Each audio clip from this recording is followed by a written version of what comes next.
Episode 108.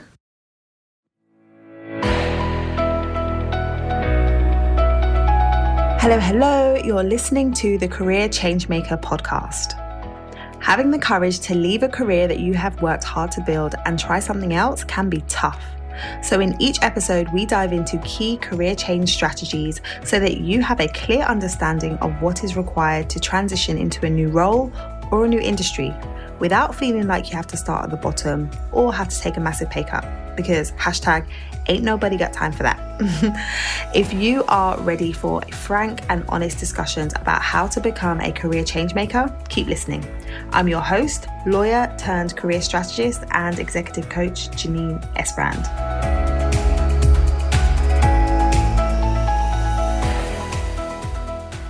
Are you eager to get unstuck and figure out what you would actually like to do with your career next? Have you been going around in circles trying to figure it out but getting no further forward? If so, you're going to love today's sponsor, my signature group program, the Career Clarity Academy. Changing career direction can feel overwhelming and daunting, but it doesn't have to be.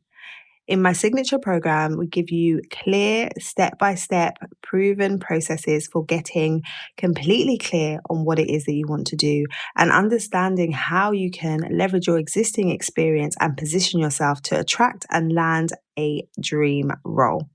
To find out more, head over to lightboxcoaching.com/academy. Hello. How are you? I hope you are well.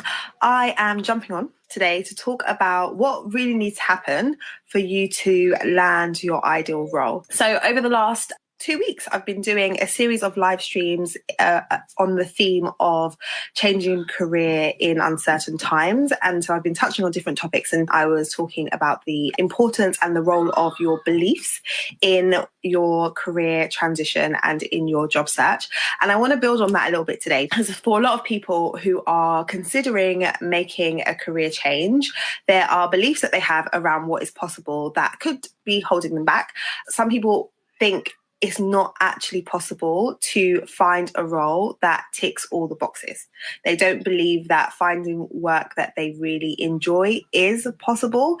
And they think that it just seems unrealistic to say, I'm going to find something that ticks all the boxes that I'm going to be able to move into, particularly if you've been in your current role for a long time. So if you've been in your role or industry for a long time, the thought of moving into something that you really enjoy doing and doing it in a way that doesn't require you to go back to the beginning and start from the bottom, it just seems a bit, pie in the sky, or that's really idealistic, but is it really possible for me? So I think people have those beliefs, and those beliefs can then stop them from thinking about what the strategy would be if that was possible. So if that were possible, what would you do? How would you move forward?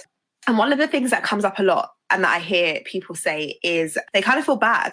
Like they have the job or they have the lifestyle that from the outside looking in looks perfect. So they may, be a professional who's worked really hard to get to where they are.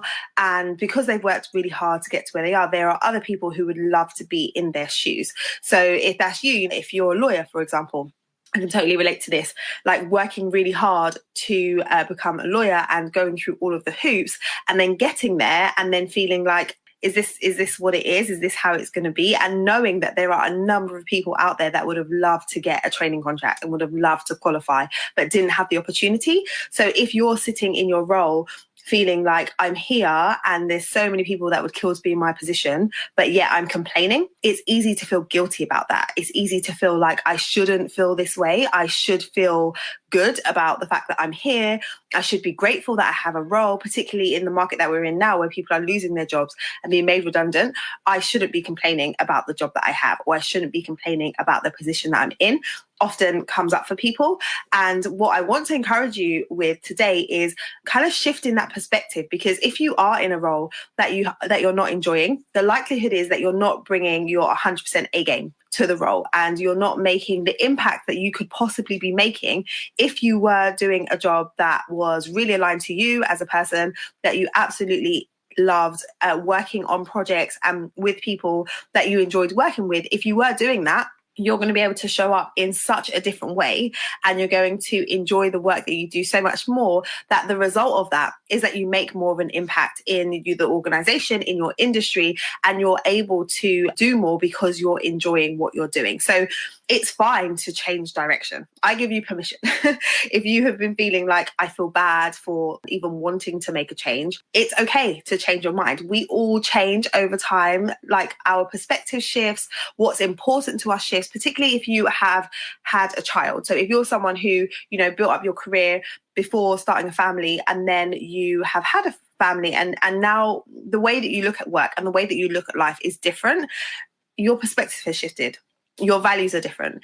And so the idea that you would just have to stay in a role that was well aligned to who you were maybe like 5, 6, 7 years ago, it doesn't make sense, because you've changed, and that's okay. So that now it's a new phase, it's a new season, and it's okay for you to move into that if that's what you want to do. But in order for you to really make any type of shift, and in order for you to find that ideal role and land that ideal role, you have to change as a person and become someone who is unapologetic about the fact that you want to make that change. So shifting from feeling bad and feeling guilty to actually, it's okay for me to make that decision. I want to make that decision, and I'm unapologetic about it because I spend a lot of time at work, and the time that I spend, I can't get back. So why not try and find a role that allows me to spend time enjoying what I'm doing, so that I don't feel like a square peg in a round hole, a round peg in a square hole. You know what I mean? So that I don't feel like that. So that I'm in an environment where I feel comfortable. So that I'm in a place where I can see that I can progress, where I am valued for what it is that I do, where I like showing up every day. Like, that is totally possible. And when I say that, I know for some people, they're like, yeah, but I don't really see, like, how is that going to work? How can I find something that ticks all my boxes? Now, like, the reason why I'm so convicted around saying it's totally possible is because I've been there. Like, if I think back to maybe 6, 7 years ago, the work that I was doing on a day-to-day basis, sometimes I would be sitting at my desk at 11 o'clock at night, at midnight, and just thinking to myself, what am I doing? Why am I doing this? Because what I'm actually working on right now, I'm not finding massively interesting. I'm not really enjoying the fact that I'm working here till this time, but I'm here and I'm doing it. And I was asking myself that question quite often and saying, there has got to be more to life than this. I cannot see myself spending the next 20, 30, 40 years doing work that is okay, and I'm fairly good at it, but I'm not really enjoying it. And so I made a decision that I was going to figure out, like, what is it that I really want to do? What impact do I really want to make in the world? I think the thing that really made me ask myself those questions is going on a mission trip. So I'd gone to East Africa with a group of lawyers on a mission trip, and we had the opportunity to go into the local villages and the local areas and really support people around access to justice and train them on their rights, and in some cases help them to get their freedom back. So we went into prisons and we were talking to prisoners who'd been on remand for years, like some of them 1 year, 2 years, 3 years. There was one man who was in prison for 5 years, and he hadn't even had a hearing yet. It was ridiculous. But the organisation that we were going with were doing such amazing work to offer support. So I went on this trip. It was 2 weeks. Amazing, changed my perspective, came back, and then that really made me question, what am I doing? What am I spending my time doing? Because I could be spending my time doing something that's more impactful, because I was just doing that for 2 weeks. I could be doing something that really makes a difference to the lives of others, because I was just doing that. And so then I went on a journey of discovery and was like, there must be something out there that allows me to, really help people on a personal level. And so that's when I came across coaching. And I did my coaching certification alongside my legal career. And when I'm coaching, I'm absolutely loving what it is that I'm doing. And so now I have a portfolio career. So I am a coach. I work with women to help them with their careers and help them to make the transitions that they really want to make and really find the work that lights them up, because I've been through that transition and I know what it feels like to get to the other side and show up every day and love your work. But in addition to the coaching that I do, I'm also part-time legal counsel. And the fantastic thing is, the company that I'm working for, so I work for a startup. It's amazing. Their focus and the solution that they provide is in the professional development space. And so now, not only do I get to work as a coach with individuals, but in my capacity as a lawyer, I'm working with and for an organization that is doing work that I 100% believe in. So like when I'm reviewing contracts and when I'm drafting contracts and when I'm sitting on conference calls and when I am advising the company, I'm 100% bought in to what it is that they're doing. So I am enjoying and loving what I'm doing. I love the team that I work for. I love the work that I'm doing on a day-to-day. I'm just enjoying it. So now I'm in a place where when I'm coaching people, I'm loving what I'm doing and I'm loving the results that I see.